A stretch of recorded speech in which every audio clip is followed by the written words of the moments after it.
Welcome to Feature of the Month.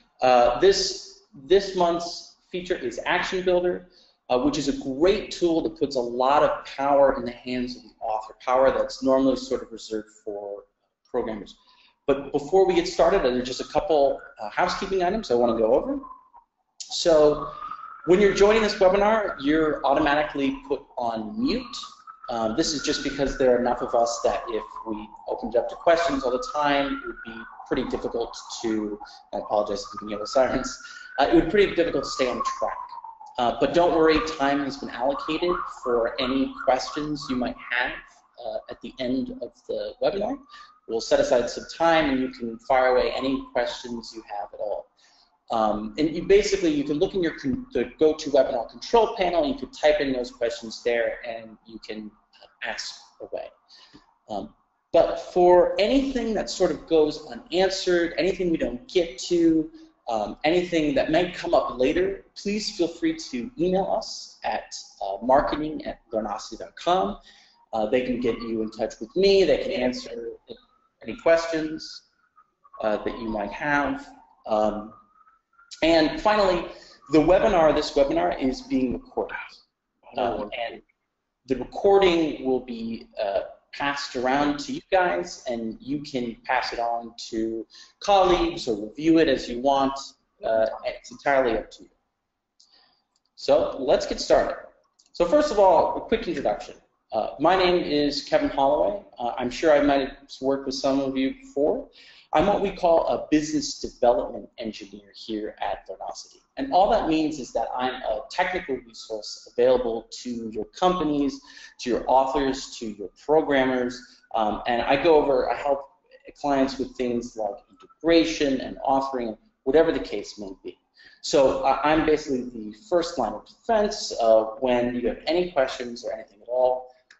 I've been at Learnosity for 2 years now, and I've been a developer for quite a while. So what are we going to talk about today? Well, we're going to start off with the basics, and that is, what is Action Builder? What can it do? What's its potential? We're going to touch on why we've developed Action Builder in the first place. We're going to look at a demo of a couple different demos. We're going to have 3 different demos. The first is just the basics, showing off what Action Builder is and what it can do. The second is a little more robust. We're going to chain some events together, and I'll talk about what that means when we get to it. And then last, what we're going to do is look at sort of a finished product. So the first one was in the perspective of the author, and then we're going to see what maybe an end result might look like. And then I'm going to open it up for any questions you guys might have, anything you want to know about. And then we're going to email you guys a poll after this with the recording, because we really want to know what you guys would like to see next in these webinars, what you guys are really curious about learning about. That's a basic overview of what we'd like to tackle today. So let's start with the basics. What is Action Builder, right? So Action Builder allows authors to create items with advanced features like auto-playing, audio and video, auto-recording audio, disabling navigation, and disabling users for interacting with the question, and that's just to name a few. So really what it does is it puts the power of automation in the hands of an author. So there's one example I'm going to keep referencing because it's a good example, and we're going to do this demo. And the example is, instead of making a question, right, where it's just play a audio clip and answer the multiple questions, where a student has to click the button, we're going to use Action Builder to have that audio clip play automatically, right? As soon as the item loads, we're going to go ahead and play the audio clip so the user never has to do it. Now, there are a couple things to know about Action Builder. The first is it's only available to the users of the author site. That is to say, if you use our embedded author API, you will not be able to use this. But you can always go into the author site. Everyone has access to the author site, right? And go in and start building these if you should want. It's very useful with the simple features option. So for those of you that know, we'll touch on this, but simple features is a great way of adding more complex media to your questions, within the questions themselves. So an example we'll be touching on today is we'll be adding audio clips into the stimulus of the question itself, right? But you can do this with other things. You can use rulers and calculators, whatever you'd like to use. Now, this is exclusively found within the WYSI HTML toolbar. So if after this webinar you go and you look and you see that your toolbar, what you use to edit text with a question, seems a little outdated, come talk to us. It's very easy for us to change and look into. But if this is something you're interested in, we really want to give you that power. So that, in a nutshell, are the good things that are good to know about Action Builder and sort of its potential. It's very high level, but don't worry, we're going to demo and talk specific stuff. So why Action Builder? Why did Learnosity bother building Action Builder, right? So really, at the core of it, it's putting the power of programming into the hands of authors. And what do I mean by that? Well, what I mean by that is this sort of workflow, this taking one item, having an action, and automatically performing a new action is something Learnosity is always sort of reserved for programmers on your side, for them to develop, not something that we put in the hands of authors. But because at its core, Learnosity is just really a set of APIs, a set of developer tools. But we're always looking for ways to move that power from programmers into authors who might have different opinions on how that workflow should how actions should be taken within a test. And what this does, it allows items and activities to be much more flexible, much more responsive. It allows for a richer user experience because you're not bogged down by that static, just you have to click here, you have to move here. Instead, what you're doing is allowing a lot of automation, which frees up your activities to be much more dynamic, much more interesting. Now, don't get me wrong, we at Learnosity know that your bread and butter still is probably going to be more of a static group of questions, right? A more static activity. But I can think of plenty of places where Action Builder can play a big role in defining great user experience. Excuse me. So let's talk about Action Builder itself. So for those of you that don't spend much time on the author side, what we're looking at here is the sidebar to the author side, right? When you go in and you create a new item, this is what you look like. This is what it looks like. And on the right here, you can see below details and tags, we have advanced. Now, I'm sure not many of you have played around with too many of the advanced tools, but below the difficulty there for adaptive and recommended time, we have our Action Builder. And there's two little toggles there. There's two radio buttons. On the left, we have Builder. On the right, we have Source. Source just reveals behind the scenes how it's actually stored, the JSON behind the scenes. Builder is where we can actually put actions together and start building what we want, this automated process. So once you click that Add button down there, at the very bottom, that Add button, what appears is this, one of these. We'll do a quick breakdown of what we're looking at. So the first part is the event, right? You see it on the top. And the bottom part is the action.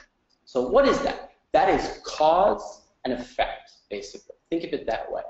When we're creating an item and we define an event and action, we're saying, one, we want an event, right? Something to listen to. When this happens, we perform this action. So the item event we're on right now is item load. That's the only item event. There are plenty of widget events. But this is the item event that we're going to start with, right? So item load, that is to say, when the item initially loads, do this, which is the action. So then we go to the action, and there's a drop-down menu there with plenty of options of different things you can do. So when the item is loaded, that's our event. Our action is we do some action. In the simple example that I mentioned before, where we were playing an audio clip, right? What we're going to do is item event, item load. When the item loads, the item action is we want to play this clip. It's also worth talking a bit about left and right. You'll notice on the left there's items, and on the right there's widgets. So on the left, items are, for those of you unfamiliar, items are the container which contain multiple questions, multiple features, or just one question or just one feature. It's very much under your control. When we talk about item events, we talk about widget events, widgets being the either an individual question or an individual feature. We're talking about items being sort of this larger piece of the activity, these high level, moving from item to item, or the item initially loaded. Whereas the widget is something very specific. So going into an individual piece of a question, or just a question overall. So we use item events for talking about high level things, right? And we use widget events when we really want some detailed low level. So I'll show you what that looks like in a second. But before we get into actually looking at what this looks like, I do want to mention quickly simple features. I mentioned it briefly before. It's putting media inside of your stems, and you'll or any other place for the question. You'll notice this button that's highlighted, this simple feature button. If you click it, and we'll take a look at what that looks like in the demo. If you click it, you get plenty of options of what to insert, what it looks like, all these details. You can put in media, and then our action builder can start to play with it. So that's the button to look for. It's generally on the second menu of the WYSI HTML editor, that being this, the editor right above the stem right here. And you move over to it, you click it, and you can see plenty of options. So hopefully at this point you have some vague idea, some understanding of what Action Builder can possibly do. But I suspect Action Builder is one of those things that becomes a lot clearer once you actually see it in action. So what I'm going to do here is I'm going to move over and I'm going to do my 3 demos I talked about. First, we're going to start with its most simple application, right? We're going to create an item with an item load and just playing one audio clip. That's it, just one. Then we're going to move on to chaining events, right? Starting with a single action that causes an event, and that event causes an action which causes an event, and so on and so forth, right? We keep going, we keep chaining these together, right, to create something more complex. And finally, I'm going to show you that final product and show you what it might look like in a while. So I'm going to go to the authoring site here. This should look fairly familiar to most of you, but this is the author site, much like the author API, just with their own environment. This is our list of different items, and what we're going to do here is create an item by going to the top right, clicking here, and here we have a blank item. So I'm going to start pretty simply, and you should notice this on the right, this is what the screenshot was of, right? Here are the details of the tags, and down here is advanced, where you can see the action builder. But first, let's put together a question. So I'll hide this away for now and click Add New. And I'm going to start simple with just a multiple choice question. Get to that. And my question is going to be, what is this animal? And now here you can see we have to move over once, right? And then we get to this simple feature. That pops up. And now we have some options. So you can see there on the left here, there's a calculator, there's a protractor, there's a ruler. But the one that's really going to play nicely is our audio player. So I'm going to switch from button to minimal, because that's my favorite. Then the source URL I'm going to add here, drag and drop my own, and let's do a cat. Uploading. Hit OK. Now, playback limit, I won't limit it at all. Limit being 0. This looks good. Let's make sure. Yep, I can hear my cat. Hopefully you can too. And so now this all sounds good. So okay. So on the left here, you can see what is this animal and the minimal audio player. On the right, you can see the preview of what this looks like for an animal for your students. I'm going to fill out some multiple choice options. Dog, pig, cat, moose.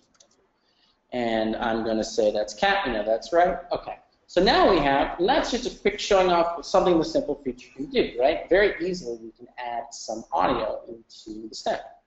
See? But now let's get into the action building part. Let's start automating this process. So going into advanced, we can see our action builder, right? So here's the builder. We don't need to worry about source. You can just click add. So let's talk about these steps. First step, item event, item load. We don't need to touch that, right? That was our hypothetical on the item load. That's what we want the event to be. But what do we want the action to be? So we go down here. I'm going to quickly save this. Go down here, and instead of doing item action, because we want to play this specific part of this question, we're going to go to which action, right? So now we need a reference. So you can see in the questions, and if we have multiple questions, we have multiple pieces here. We have multiple choice, right? That's our multiple choice question. And here's our audio player within the multiple choice question. We're going to select that because that's what we want to use as an action. We could check this here if we want, but we know we got the right one. Next, we pick action. Let's see, enable widget. No, say we don't want to do that. And no, we don't want to pause and resume or any of that. We want to play. That's what we want. Okay.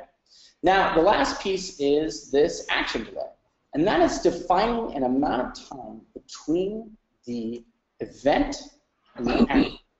So between the event and the action, you define an amount of time that you want to wait before we actually take that action. So as a simple example that we'll do next, we'll look at something along the lines of when an audio player playing, and then automatically we're going to wait 3 seconds to give the student a chance to catch their breath, and then we're going to start recording it. Or you can start a video or whatever the case may be. So for this example, I think 0 is going to be fine. So we're going to save it, right? And then we need to, even if we preview this, we won't see it. But if we view it in the Assess API, this button here, we're going to see it. And you can hear it's already playing. See the pause button, and we can answer, we know it's a cat, and we're ready to go. So you can see that Action Builder has a lot of simple applications. It's like these little things. But hopefully you can see now that based on the fact that we just did one step, you can imagine that chaining together multiple different things, multiple different actions, can provide you with a lot more power. So let's go back to authoring, and let's start from the top. Instead, this time, I'm going to create an item that has 2 steps instead of just 1. And the second step is going to play off that first step. We go to create, just like I did before. And we have our empty item here, right? I'm going to go to add new. And instead of a multiple choice this time, I'm going to do an audio recorder. So this time, instead of going into, instead of listening and then just clicking and answer it, what we want to happen is 1, the item loads, 2, the audio plays, 3, we give our students a breath, and then 4, we start the recording. So I'm going to say, imitate this animal. Okay. We're going to go, and I'll close this to get a little more room here. Which is animal. We're going to go to the same thing as before. We're going to click this, right? Audio player. I still like minimal the best. Go to add, and this time I'm going to go to pig. Upload that. Now we have a pig. Play limit 0, fine. I don't care about that. And hit OK. There we go. And on the right, we have this animal. We have a playing animal. Let's see. Yep, there's the pig. Hopefully that wasn't too loud. And we have player type, max length, all that stuff. All defaults are going to be fine. So now we have the pieces we need sort of for this puzzle. So same as before, I'm going to go into Action Builder, go into Builder, and add. This time item event, item load. That looks good. And I want to do the same things before. I'm going to go into, quickly save actually, there you go. I'm going to go to widget action, right? And I'm going to go to the specific audio file. And the action is going to be play. And the delay is 0 seconds. We don't need to wait for this. That's good. So when the item loads, then we play it. So the next thing, instead of just doing an item load, right? We're going to tie into that widget as well for the event instead of the action. So this time we're going to go the event is this, right? That's the reference. That's what we want to look at. And when playback is complete is the event we want to look at. So hypothetically, we're playing this sound of a pig, right? And then we go in, and when it completes, we want to do something. So this time, we're going to go into the widget action. We're going to go to the top level audio question, and we're going to say, start recording. We're going to give our students 3 seconds to think about it. So event, it finishes playing that audio clip. 2,000 milliseconds happen, right? And then we're going to start recording. And we save this. And then we're going to view this in the Assess API. So if we have our pig sound. I'll go through that. Then we have 3 seconds. And then you can see the recording already started. And I could talk here, and hypothetically, if I was a student, I would be imitating a pig right now. But hopefully that makes it clear how, just very simply, you can chain together automated events into longer automated things. You can go from item to item, which we'll take a look at soon. Now, I know mostly we're looking at audio questions because that happens to be the use case we see by far the most, right? Prompts, oftentimes you don't want to just allow your student to think about it when you do it. You want them to react immediately to whatever the question is. We're seeing that use case a lot. But there are plenty of other things. You can use video. You can simply have automated moving from item to item. You know, when they interact with the question, things can be active. It's very much under your control, and I encourage you to play around with it and see what you can do. So let's go over to an example I have pre-built, and this is a Basics Items API, and I this time have chained together individual items to react. So here's what should hopefully happen. We'll get to our first item, which is just a set of instructions. It's just saying, here's what you can do in this test. When you hear something, respond. And between each one, we're going to get a 10-second pause window. So someone will give instructions, then it'll go to the next item, it'll give instructions, give a quick pause so the student catch their breath, and then it will show them, it'll start recording and show them. But furthermore, when the student stops recording, instead of waiting for them to press the next button or go on to the next item, we're going to do it automatically. As soon as they press stop, they're going to move on. So here we go. If all goes well, we should hear instructions. This is a test of your knowledge of last night's reading. So that is. Listen to the questions. Then you will be given 10 seconds. And then a recording will start to record there you go. Answer. So now you notice it stops. In your own words, okay. Well, that's easy. The theme of last night's reading. There you go. So hypothetically, this could be used with many different widgets, but what's happening is we move from the first item to the second item. We started as soon as we got to it, and then as 10 seconds pass, as we think, automatically, it'll start recording my answer. Now, 10 seconds is a long time. You may not necessarily want to give your students that much time. It's just to show off what the capabilities here. And that can be quite a long time if that's what you need. It's very much under control. So we can go to audio recorder here, and we can press stop. Hit stop. And as soon as we do, notice the main character changed since chapter 1. Notice we moved on immediately onto the next item.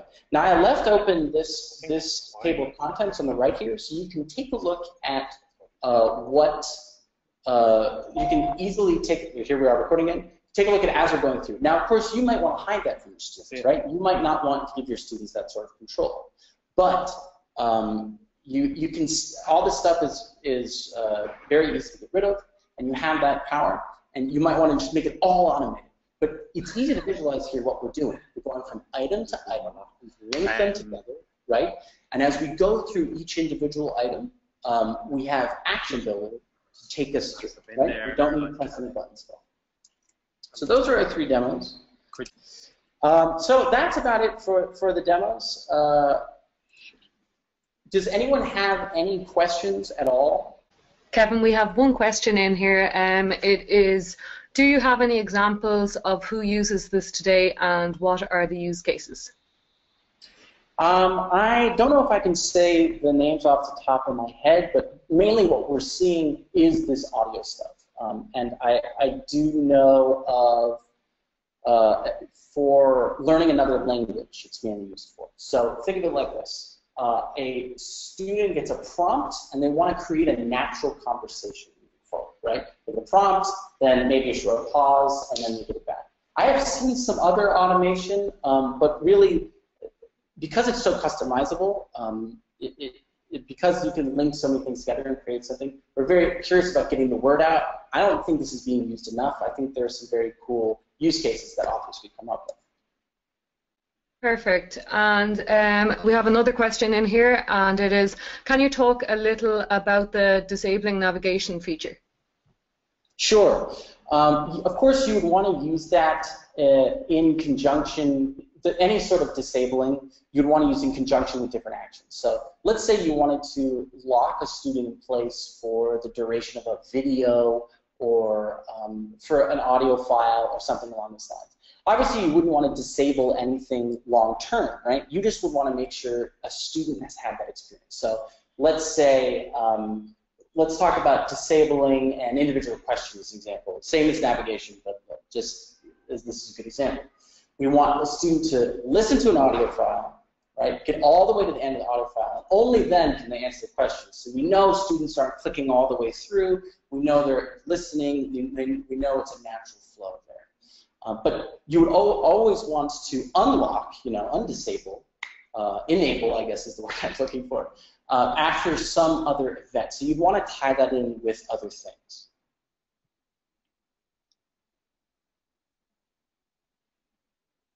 Okay, very good. And we also have another question. Where are the audio files stored, and are there limits to maximum storage? I am not aware of any limits to maximum storage. I'm not sure if you mean individual files. Certainly not files overall. There might be some limit, but I certainly haven't seen anyone hit it. It's pretty large. But they're stored just like any of our other media files on our AWS. It is on our side. You can host on your side if you wish. I don't know if you noticed, I can go back in here, and if I go in and do this and click edit, you can see under more options there's a source URL for hosting your own audio. But you can see here this is AWS CloudFront, so it's on our, it's stored by us.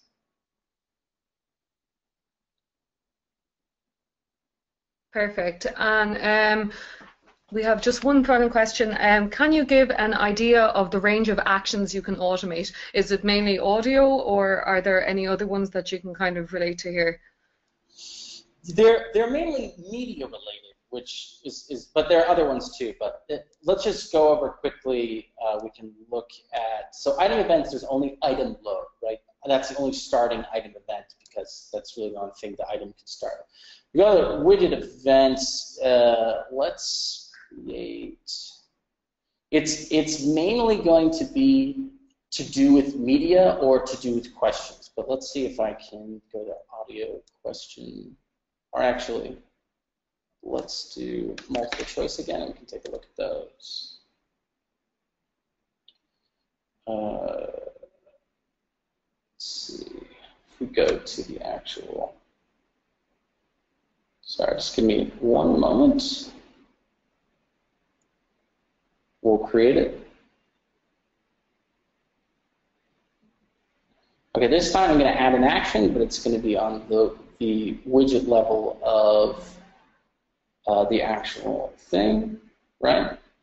And we can take plenty of, and so here's an enable and disable widget, as we were talking about before. So without media, you're looking at less options, but overall item actions are always the same, and you can see go to next item, pause item, resume item, enable navigation, disable navigation, disable all widgets, enable all widgets. But there are plenty of other ones, but I think the most robust ones are around media. Perfect. And there's more questions just coming in as I keep on rounding up, but is there any thought of extending widgets to third-party tools like GeoGebra or Desmos? Extending widgets to you mean sending Learnosity to, we can use some of those tools, right? Those tools can be used with, sometimes, in some cases with Learnosity. But to render a Learnosity question, you'll always have to use the Learnosity APIs. Okay, that makes sense.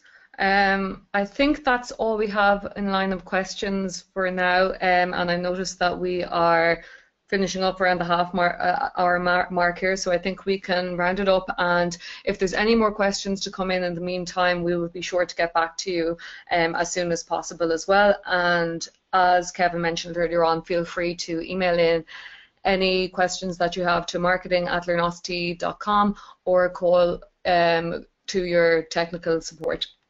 All right. Well, that's about it. Thank you very much for joining us. Hopefully you learned something. If you have any other questions at all, please let us know. Please get in contact, and we will definitely answer them.